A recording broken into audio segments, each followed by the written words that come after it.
Welcome my students. आज हम आप लोगों को बतलाने के लिए जा रहे हैं partnership dissolution dissolution of partnership, यानी साझेदारी फर्म का विघटन कैसे होता है।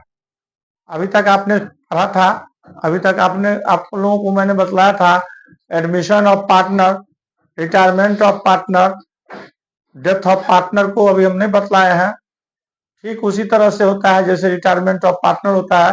फर्क बस होता है इसमें डेथ ऑफ पार्टनर, किसी साझेदार के मृत्यु हो जाने पर एक चीज ज्यादा मिल जाता है, मरने का कोई डेट नहीं होता है, तो उस डेट तक का लाभ की गणना किया जाता है।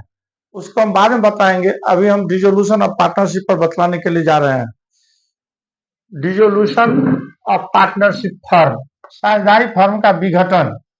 विघटन का अर्थ होता है फर्म के व्यवसाय को बंद करना, समाप्त हो जाना। ये समाप्त क्यों होता है? जब लगातार कई वर्षों तक साझेदारी व्यापार में लाभ के बदले घाटा ही होने लगता है, तो ऐसी परिस्थिति में कुछ साझेदार आपस में बैठ करके सभी साझेदार यह निर्णय लेते हैं क्यों न हमारे इस व्यापार को बंद कर दिया जाए और इसके बदले पुनः दूसरा व्यापार शुरू किया जाए। या यह भी हो सकता है कि साझेदारी व्यापार में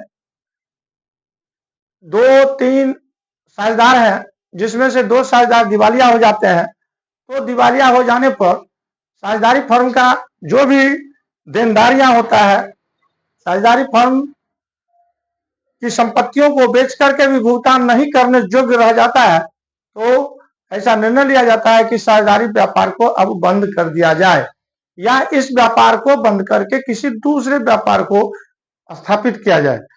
ऐसी परिस्थिति में साझेदारी फर्म का विघटन करना ही उचित प्रतीत होता है। विघटन का अर्थ होता है फर्म के व्यवसाय को बंद होना। विघटन का अर्थ होता है विघटन का अर्थ होता है साझेदारी व्यापार का बंद होना या व्यापार को समाप्त करना। भारतीय साझेदारी अधिनियम 1932, भारतीय साझेदारी अधिनियम 1932 के अनुसार एक फर्म के सभी साझेदारों के बीच, जितने साझेदार होता है उन सभी साझेदारों के बीच साझेदारी का टूटना ही फर्म का विघटन कहलाता है। यानी व्यवसाय चल रहा है, अब सभी साझेदार जो आपस में एक जगह एक मत होकर के व्यवसाय को करते हैं, उस व्यवसाय को संबंध विच्छेद हो जाता है। अब सभी साझेदार व्यवसाय के प्रति उदासीन हो जाते हैं। वैसी स्थिति में साझेदारों के बीच आपसी संबंधों का टूटना ही साझेदारी फर्म का विघटन कहलाता है। ये भारतीय साझेदारी अधिनियम 1932 के अनुसार कहता है। ठीक है, अब हम चलते हैं साझेदारी व्यवसाय का विघटन होने पर लेखांकन का लेखन साझेदारी फर्म की पुस्तकों में कैसे हम रखते हैं, इसके संबंध में आज हम पढ़ेंगे। आज हम बतलाने के लिए जा रहे हैं। अभी तक आप लोगों को बतलाया गया है, आप लोग भी जानते होंगे, किताब से देखे होंगे या साझेदारी फर्म के बारे में अगर अनुभव किए होंगे तो देखे होंगे। जब पार्टनर का एडमिशन होता है, किसी नए साझेदार का एडमिशन होता है, किसी साझेदार का मृत्यु होता है, किसी साझेदार का अवकाश ग्रहण होता है, रिटायरमेंट होता है, वैसी परिस्थिति में हम रिवैल्यूएशन अकाउंट तैयार करते हैं। 3 परिस्थिति में रिवैल्यूएशन अकाउंट तैयार किया जाता है। पहला, किसी साझेदार के प्रवेश करने पर, admission of a new partner. दूसरा, किसी साझेदार के रिटायरमेंट होने पर, रिटायरमेंट ऑफ ए पार्टनर। या तीसरा, किसी साझेदार के मृत्यु हो जाने पर भी हम रिवैल्यूएशन अकाउंट ही तैयार करते हैं। रिवैल्यूएशन अकाउंट तैयार करने का मकसद यह होता है कि साझेदार जिस दिन प्रवेश करता है, जिस दिन मरता है, जिस दिन रिटायरमेंट करता है, उस दिन तक के संपत्तियों एवं दायित्वों का पुनर्मूल्यांकन किया जाता है, रीवैल्यूएशन किया जाता है। क्योंकि नया साझेदार प्रवेश करेगा तो उसको पुराने संपत्तियों एवं दायित्वों के घटे हुए मूल्य, बाजार मूल्य पर ही मूल्यांकित किया जाता है। अर्थात जो भी लाभ हानि होता है उससे मतलब किसी नया साझेदार को नहीं होता है। पुराने साझेदार रिवैल्यूएशन अकाउंट बनाते हैं और जो भी लाभ हानि होता है उससे मतलब पुराने साझेदार को ही रहता है, नया साझेदार को उससे कोई मतलब नहीं रहता है। इसलिए revaluation account admission of partner के समय में बनाते थे, वही हाल रिटायरमेंट के समय में बनाते हैं। उस दिन जिस दिन रिटायर करता है उस दिन एक साझेदार के रिटायर करने पर संपत्तियों का मूल्यांकन किया जाता है। मूल्यांकन करने का जो भी लाभ हानि होता है उसके लिए रिवैल्यूएशन अकाउंट बनाते हैं, उससे सभी साझेदार को मतलब होता है। रिटायरमेंट में रिटायर करने वाले साझेदार को भी मतलब होता है और जो रिमेनिंग पार्टनर्स बच जाते हैं, शेष साझेदार बच जाते हैं, वो तो व्यवसाय को चालू रखते ही हैं आगे, लेकिन रिवैल्यूएशन अकाउंट का लाभ हानि जो भी होता है वो सभी साझेदार अपने पुराने लाभ हानि अनुपात में बांट करके ले लेते हैं। डेथ ऑफ पार्टनर में भी वही होता है। लेकिन आज हम देखते हैं जो साझेदारी फर्म का विघटन होने पर रिवैल्यूएशन अकाउंट तो नहीं बनाते हैं, लेकिन उसके जगह पर रियलाइजेशन अकाउंट बनाते हैं। रियलाइजेशन अकाउंट होता है, उसको कहते हैं विघटन खाता। विघटन खाता जो बनता है, विघटन होने पर विघटन खाता तैयार होता है। विघटन खाता में सभी संपत्तियों एवं दायित्वों को पुस्तकीय मूल्य पर हम दिखाते हैं। इस तरह से पुस्तकीय मूल्य पर दिखा करके बैलेंस शीट में, आपका व्यावसायिक फर्म में जो बैलेंस शीट दिया जाता है उसको बंद करने के लिए रियलाइजेशन अकाउंट हम तैयार करते हैं।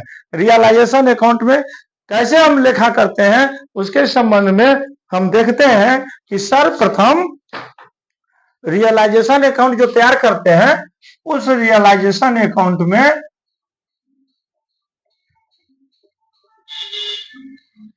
भी लेजर की तरह बनाते हैं।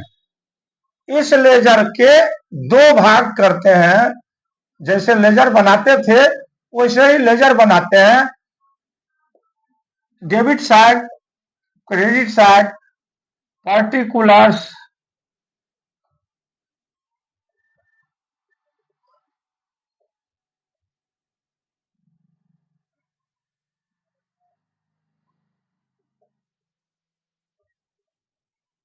इस तरह से हम लेजर बनाते हैं। तो रियलाइजेशन अकाउंट के डेबिट साइड में हम दिखलाते हैं all assets, all assets account. पहला हम डालते हैं इसमें ऑल एसेट्स अकाउंट को डाल देते हैं डेबिट साइड में। यह भी बुक्स वैल्यू दिखाते हैं।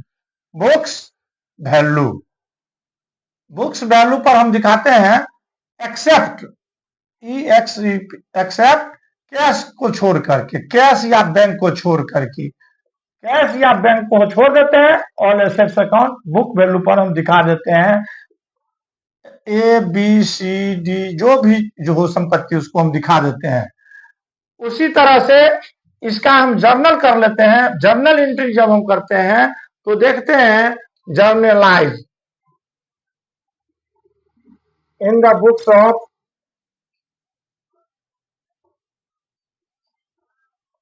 फर्म। जर्नलाइज हम करते हैं तो पहला जर्नल हम करते हैं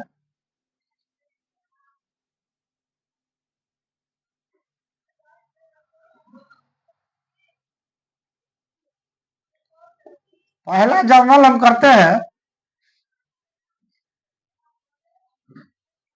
सभी संपत्तियों को खाता, संपत्ति खाता को बंद करने के लिए।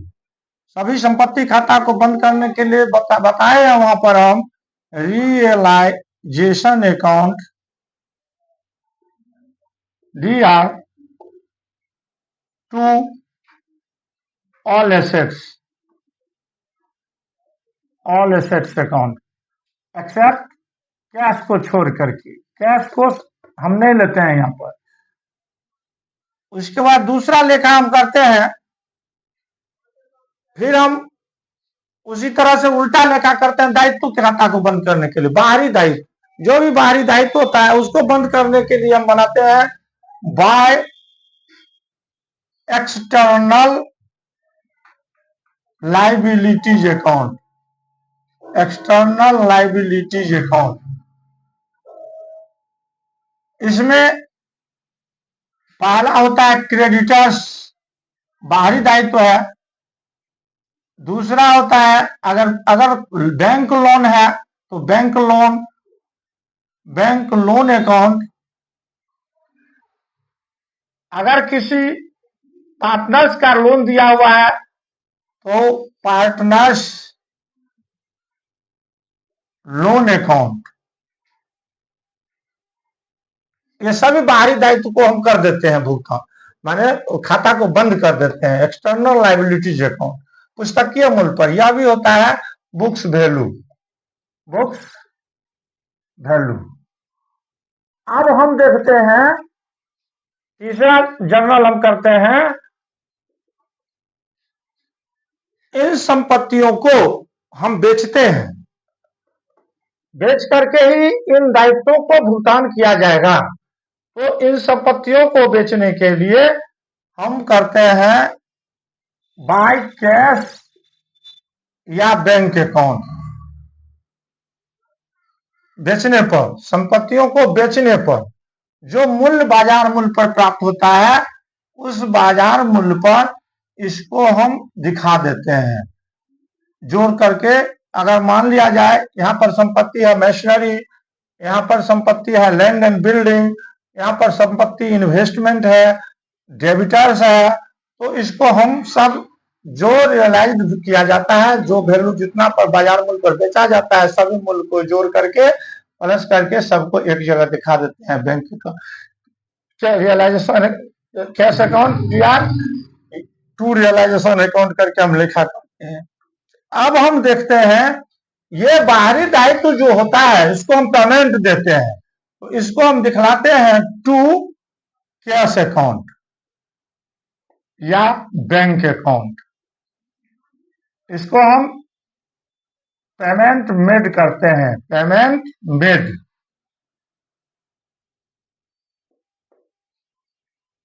जो जिसको जैसे क्रेडिटर्स को पेमेंट देते हैं तो कैश में दे देते हैं, बैंक लोन चुकाते हैं तो वो भी दे देते हैं, पार्टनर्स का लोन चुकाते हैं वो भी कैश में दिखा देते हैं, सभी को जोड़कर दिखा देते हैं।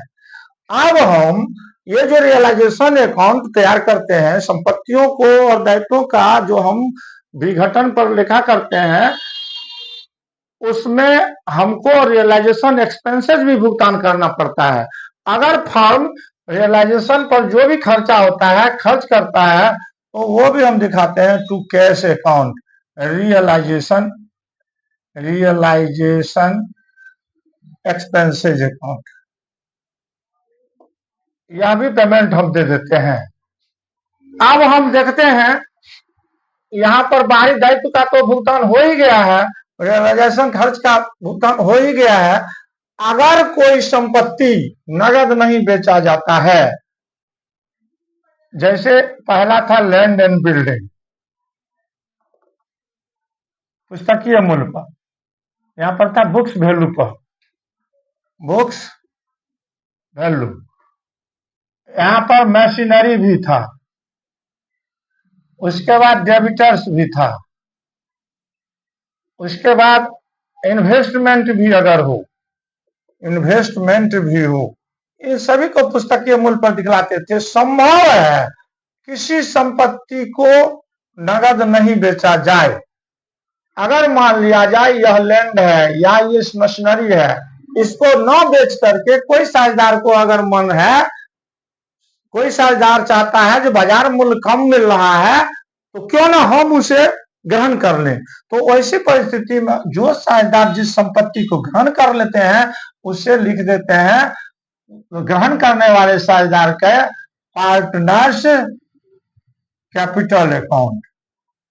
पार्टनर्स कैपिटल अकाउंट को हम कैश नहीं लेकर के पार्टनर के कैपिटल अकाउंट को यहाँ पर क्रेडिट कर देते हैं। अब हम दोनों पक्ष के योग को बराबर करते हैं। दोनों पक्ष का योग जब बराबर करते हैं तो देखते हैं अक्सर रियलाइजेशन अकाउंट पर घाटा ही होता है, यानी लॉस ही होता है। तो उसके लिए हम देखते हैं इस मुंह को योग और इस मुंह को योग जब बराबर करते हैं, अगर यह बायां पक्ष बड़ा हो जाता है तो हमारा लॉस हो जाता है। तो लिखते हैं पीएल अकाउंट जो होता है इसको लिख देते हैं loss on realisation account, realisation account. अब इस लॉस को सभी साझेदार में transfer to all partners capital account on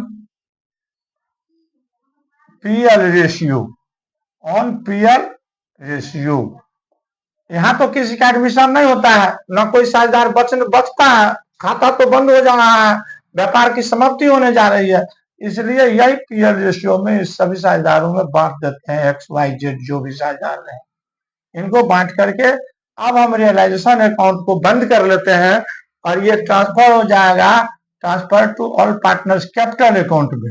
अब हम पार्टनर्स कैपिटल अकाउंट का लेजर तैयार करते हैं। ठीक है, अब हम ये रियलाइजेशन अकाउंट जब तैयार कर लेते हैं तो इसका जो भी लाभ हानि बनता है पार्टनर्स कैपिटल अकाउंट में जाता है और पार्टनर्स कैपिटल अकाउंट के बारे में अगले क्लास में हम फिर बतलाएंगे। उसके बाद अंत में रियलाइजेशन अकाउंट जब हम डिसोल्यूशन ऑफ पार्टनरशिप होता है तो उसमें बैलेंस शीट तो खत्म ही हो जाता है, उसके बदले में हम कैश अकाउंट का भी लेजर बनाएंगे। अगले क्लास में दिखाएंगे ये पार्टनर्स कैपिटल अकाउंट कैसे बनता है और कैश का कैसे लेजर बना करके एक भी पैसा नहीं बचना चाहिए। जब नहीं बचता है तो हम समझते हैं जो हमारा सभी एंट्री सही हुआ है। Thank you.